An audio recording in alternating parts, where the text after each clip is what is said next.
उत्तर प्रदेश की राजनीति से लेकर सड़क हादसों और बड़ी पुलिस कार्रवाई तक कई खबरें सुर्खियों में हैं। सपा कांग्रेस गठबंधन की चर्चा तेज है तो बिजली सरचार्ज पर सरकार के भीतर भी सवाल उठ रहे हैं। आइए देखते हैं यूपी एक्सप्रेस की 10 बड़ी खबरें। खूंटा उखड़ने से पहले राहुल और अखिलेश रस्सी कर रहे हैं मजबूत। ये बात हैरानी की नहीं, सच है, क्योंकि 2027 से पहले सपा और कांग्रेस की नजदीकियां लगातार बढ़ती दिख रही है। राजनीतिक चर्चाओं के बीच संकेत मिल रहे हैं कि दोनों दल गठबंधन के साथ चुनावी मैदान में उतर सकते हैं। बताया जा रहा है कि इस बार उम्मीदवारों के चयन और सीट बंटवारे पर पहले से ही तैयारी की जा रही है, ताकि चुनाव से काफी पहले संगठन को मैदान में उतारा जा सके। सपा की ओर से कई सीटों पर सर्वे और उम्मीदवारों की पहचान का काम भी तेज किया गया है। सपा प्रमुख अखिलेश यादव की बेटी अदिति यादव को लेकर सोशल मीडिया पर की गई कथित आपत्तिजनक टिप्पणियों को लेकर राजनीतिक विवाद बढ़ गया है। सपा के कई नेताओं ने इस मामले की निंदा करते हुए दोषियों के खिलाफ सख्त कार्रवाई की मांग की है। सपा नेताओं ने यूपी पुलिस और संबंधित एजेंसियों से शिकायत कर कानूनी कार्रवाई की अपील की है। पार्टी प्रवक्ताओं का कहना है कि राजनीतिक मतभेद अपनी जगह है, लेकिन किसी भी परिवार या बेटियों के खिलाफ अभद्र टिप्पणियां स्वीकार नहीं की जा सकती हैं। बिजली महंगे होने पर अब यूपी सरकार के अंदर ही नाराजगी खुलकर सामने आ गई है। ऊर्जा मंत्री ए के शर्मा ने यूपी पीसीएल चेयरमैन पर सवाल उठाते हुए कहा कि विभाग के बड़े फैसलों की जानकारी उन्हें अधिकारियों से नहीं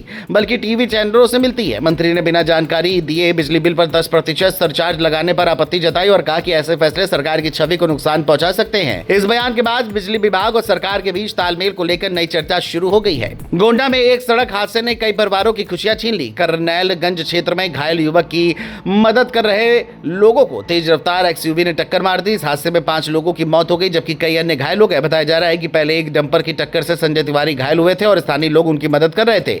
इसी दौरान अनियंत्रित एक्सयूवी लोगों पर चढ़ गई। मृतकों में हसन मोहन, इम्तियाज अली, गुलशन, संजय तिवारी और 10 साल के अंशुमान शामिल हैं। पुलिस ने मामले की जांच शुरू कर दी है। गोंडा से लोकमंच के लिए तुफैल खान की रिपोर्ट। अमरोहा के गंगा एक्सप्रेसवे पर रफ्तार का कहर देखने को मिला, जिसमें 8 लोग घायल हो गए। बताया जा रहा है कि सैद नगली थाना क्षेत्र में तेज रफ्तार कार अनियंत्रित होकर डिवाइडर से टकरा गई। पुलिस के अनुसार घायलों में 3 लोगों की हालत गंभीर है, जिन्हें बेहतर इलाज के लिए मुरादाबाद रेफर किया गया है, जबकि 5 अन्य घायलों का उपचार संभल जिला अस्पताल में चल रहा है। बताया गया कि सभी घायल लखनऊ के रहने वाले हैं और अपने घर लौट रहे थे। हादसे के बाद स्थानीय लोगों और पुलिस ने राहत कार्य चलाकर घायलों को अस्पताल पहुंचाया। पुलिस मामले की जांच कर रही है। अमरोहा से मंच के लिए इकबाल अंसारी की रिपोर्ट। श्रावस्ती से हैरान करने वाली खबर है, जहां भस्मारिया पुरैना गांव में एक गाय पिछले 7 दिनों से लगातार एक ही खेत में चारों ओर चक्कर लगा रही है, जिससे इलाके में चर्चा का माहौल बन गया है। गाय को देखने के लिए बड़ी संख्या में लोग पहुंच रहे हैं और वीडियो सोशल मीडिया पर भी वायरल हो रहे हैं। कुछ लोग इसे आस्था और चमत्कार से जोड़कर देख रहे हैं, जबकि पशु चिकित्सकों का मानना है कि गाय किसी न्यूरोलॉजिकल या स्वास्थ्य संबंधी समस्या से प्रभावित हो सकती है। डॉक्टरों की निगरानी में उसका उपचार जारी है। फिलहाल ये घटना लोगों के बीच जिज्ञासा का विषय बनी हुई है और विशेषज्ञों की जांच का इंतजार किया जा रहा है। श्रावस्ती से लोकमंच के लिए बैजनाथ यादव की रिपोर्ट। इस बीच प्रतापगढ़ में पारिवारिक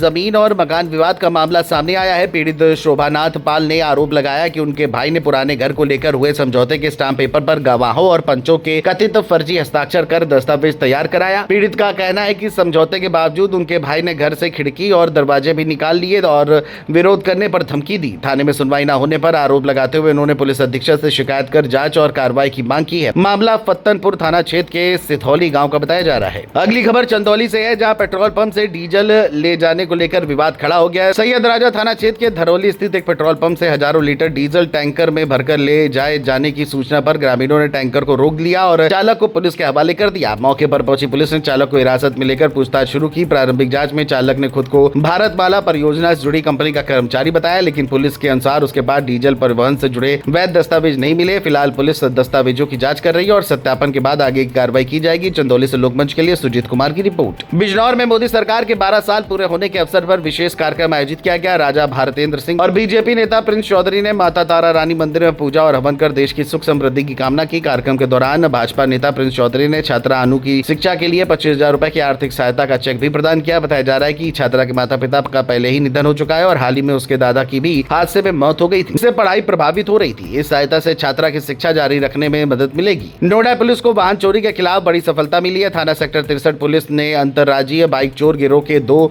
आरोपियों को गिरफ्तार किया है। पुलिस के मुताबिक आरोपियों के कब्जे से 12 चोरी की मोटरसाइकिलें और एक चाकू बरामद किया गया है। जांच में सामने आया कि दोनों आरोपी नोएडा, गाजियाबाद और एनसीआर के कई इलाकों में वाहन चोरी की घटनाओं को अंजाम देते थे।